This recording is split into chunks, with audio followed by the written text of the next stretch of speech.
Hello everyone, this is Dev Bansal. Welcome to my YouTube channel easy learning with Dev Bansal. और जैसा कि हम प्रीवियस क्लास में वोकैबुलरी को डिस्कस कर रहे थे, तो वोकैबुलरी की सीरीज को कंटिन्यू करते हुए आज का हमारा नेक्स्ट रूट है लॉजी और लॉगर्स।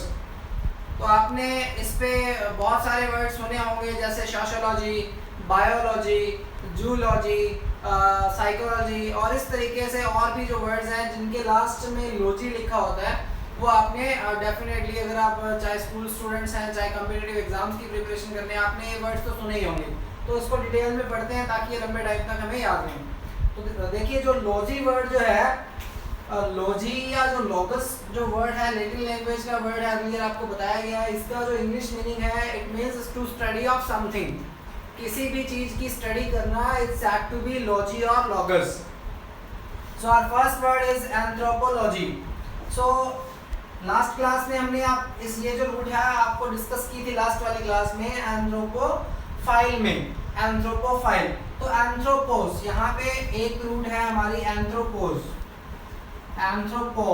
और सेकंड रूट है लॉजी, यानी कि दो रूट हमारे पास है, एंथ्रोपो और लॉजी। तो एंथ्रोपोस का जो मतलब होता है, इसका मीनिंग होता है mankind. Anthropos refers to mankind and logy refers to study. तो आप समझ गए होंगे, एंथ्रोपोलॉजी बोलते हैं a branch of science in which we study about mankind. Science की वो ब्रांच जिसके अंदर मैनकाइंड की स्टडी की जाती है, it's said to be anthropology. And similarly next word is morphology.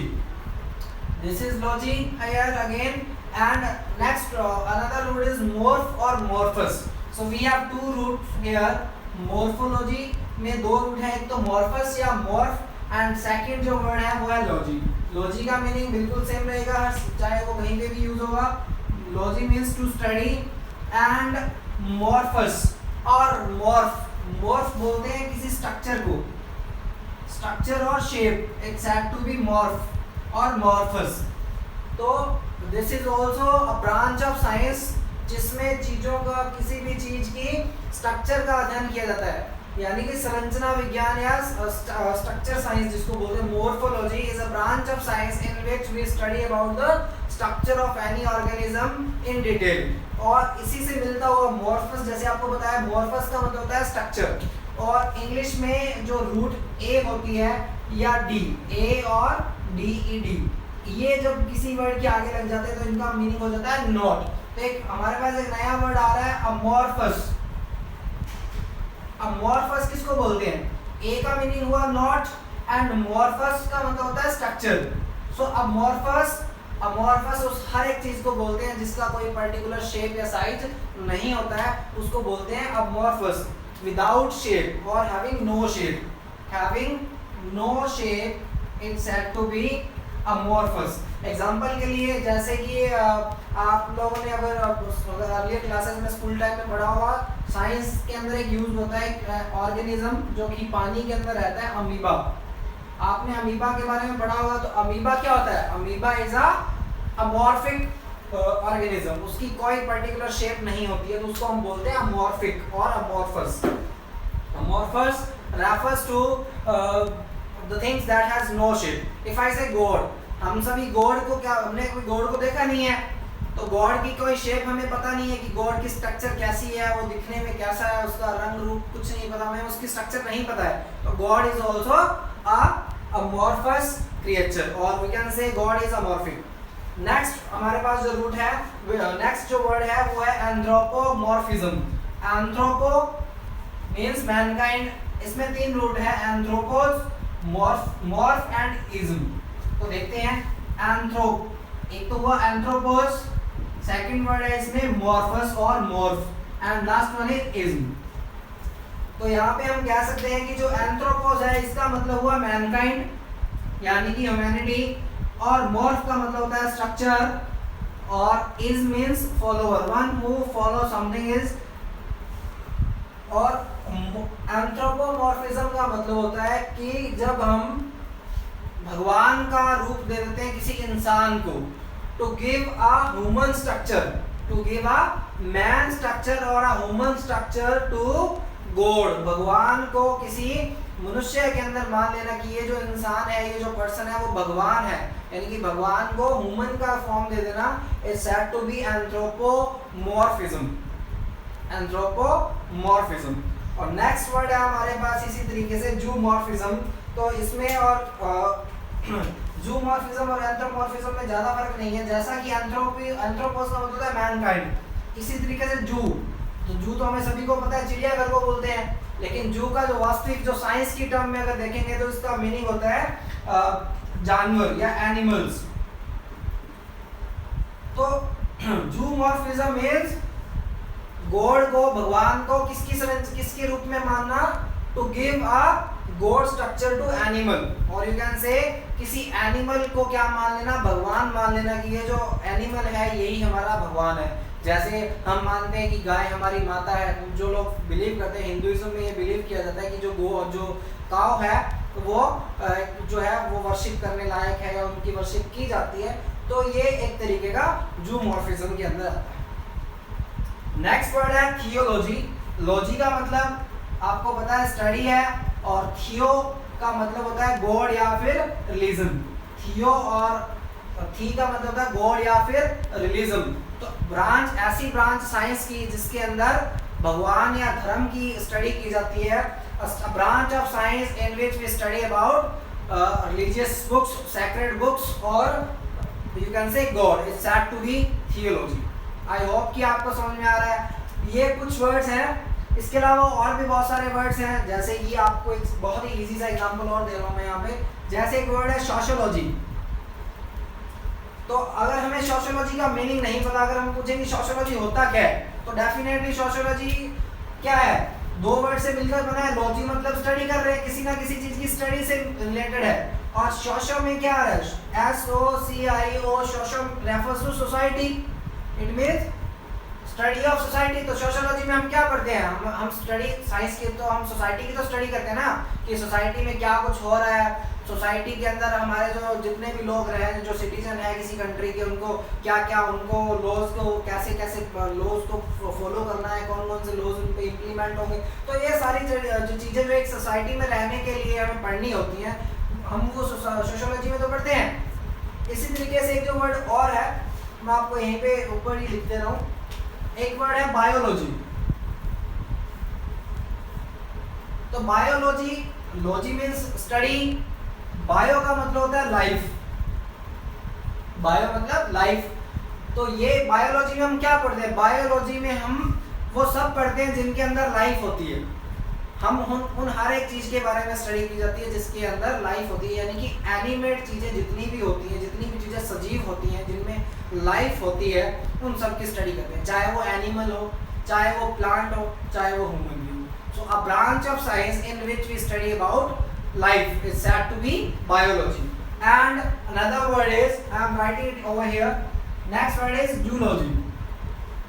zoology में हम क्या पढ़ते हैं, zoology में हम पढ़ते हैं, स्टडी करते हैं, किसकी स्टडी करते हैं, एनिमल्स लाइफ की। Yes exactly, study of animals life. A branch of science in which we study of animals life is said to be zoology. I hope कि आपको ये जो वर्ड्स हैं वो समझ में आ रहे हैं, और आपको अगर आपको एक वर्ड या एक रूट याद हो रही है, तो सिर्फ आपको वही वर्ड नहीं याद हो रहा है, आपको उसके साथ जो और भी लिंक करते हुए वर्ड है वो भी याद हो रहे हैं। जैसा मैंने आपको मॉर्फस का बताया, मॉर्फस का मतलब है स्ट्रक्चर, तो इससे आपको एक नया वर्ड भी याद हो रहा है कि मॉर्फिक। मॉर्फस का मतलब है स्ट्रक्चर, तो मॉर्फिक किसको बोलेंगे, व्हाट मींस बाय मॉर्फिक। तो मॉर्फिक मतलब हर एक चीज जिसकी कोई स्ट्रक्चर है वो मॉर्फिक है। हर एक चीज जिसकी एक पर्टिकुलर शेप है, उसकी एक स्ट्रक्चर है, वो मॉर्फिक है, और जिसकी शेप नहीं है वो क्या है, वो अमॉर्फिक है। तो आई होप कि आपको समझ में आ रहा है। नेक्स्ट क्लास में आपके साथ नई रूट स्टार्ट करने जा रहा हूं। तो हमारी नेक्स्ट रूट है एम्बी, और एम्बी का मतलब होता है बोथ, यानी कि दोनों। एम्बी का मतलब होता है दोनों। तो हमारे पास फर्स्ट वर्ड है एम्बीडेक्स्ट्रस। तो यहाँ पे जो एम्बी है इसका मतलब हुआ दोनों, यानी कि बोथ। और सेकंड रूट जो है डेक्स्ट्रस, इसमें लिखा हुआ डेक्स, और डेक्स का मतलब होता है हाथ, यानी कि hand. ambidextrous is a person who is equally skilled with both their hands, जिसके दोनों हाथ equally skilled हैं, यानी कि वो दोनों हाथों में उसकी इक्वल स्किल है। जैसे अगर वो लेफ्ट हैंड से लिख रहा है या राइट हैंड से लिख रहा है तो वो लेफ्ट हैंड से भी इक्वली जो है उसकी स्ट्रेंथ है वो वैसे ही लिख सकता है। दोनों हाथों के अंदर इक्वली स्किल्स होना ambidextrous, having both hands equally skilled, दोनों हाथों का इक्वली स्किल्ड होना इज एम्बीडेक्स्ट्रस। नेक्स्ट है एम्बीवर्ट, और ये जो वर्ड है एम्बीवर्ट, यहां पे एम्बी का मतलब हुआ बोथ, और जो वर्ड है इसका मतलब होता है बिहेवियर। आपको मैं इसको एक और एग्जांपल से बता रहा हूं। एक हमारे पास वर्ड होता है इंट्रोवर्ट और एक्सट्रोवर्ट। इंट्रोवर्ट कहते हैं बेटा जो इंट्रो मतलब इन, एक्सट्रो मतलब एक्सप्रेस्ड।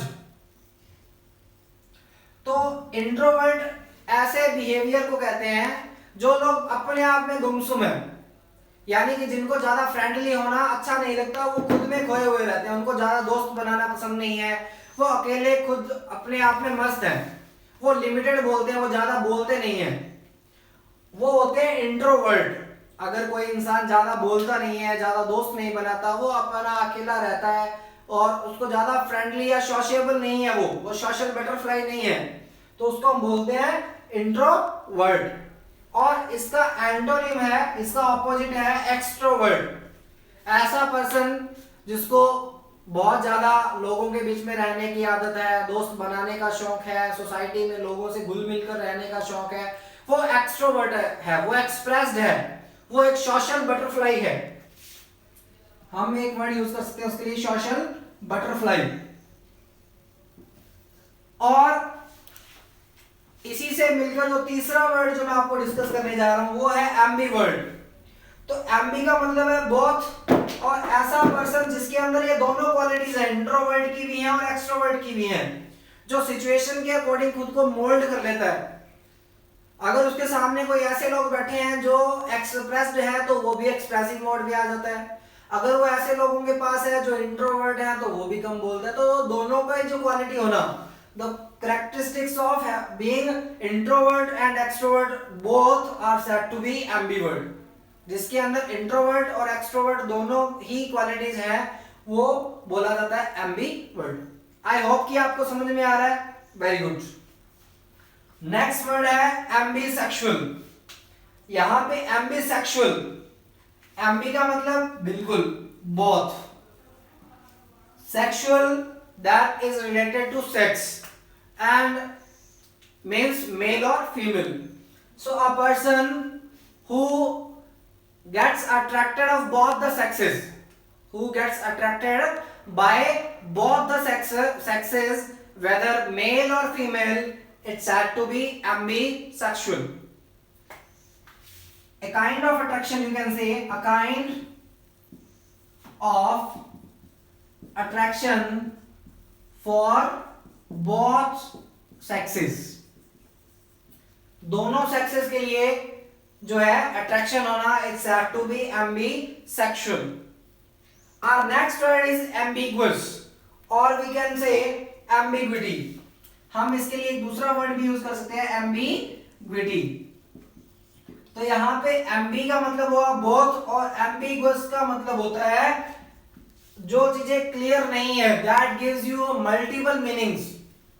अगर कोई ऐसी चीज है जो क्लियर नहीं है, which is not clear, which is unclear, which is not giving you a clear cut meaning, it's said to be ambiguous or giving multiple meanings, giving multiple meanings,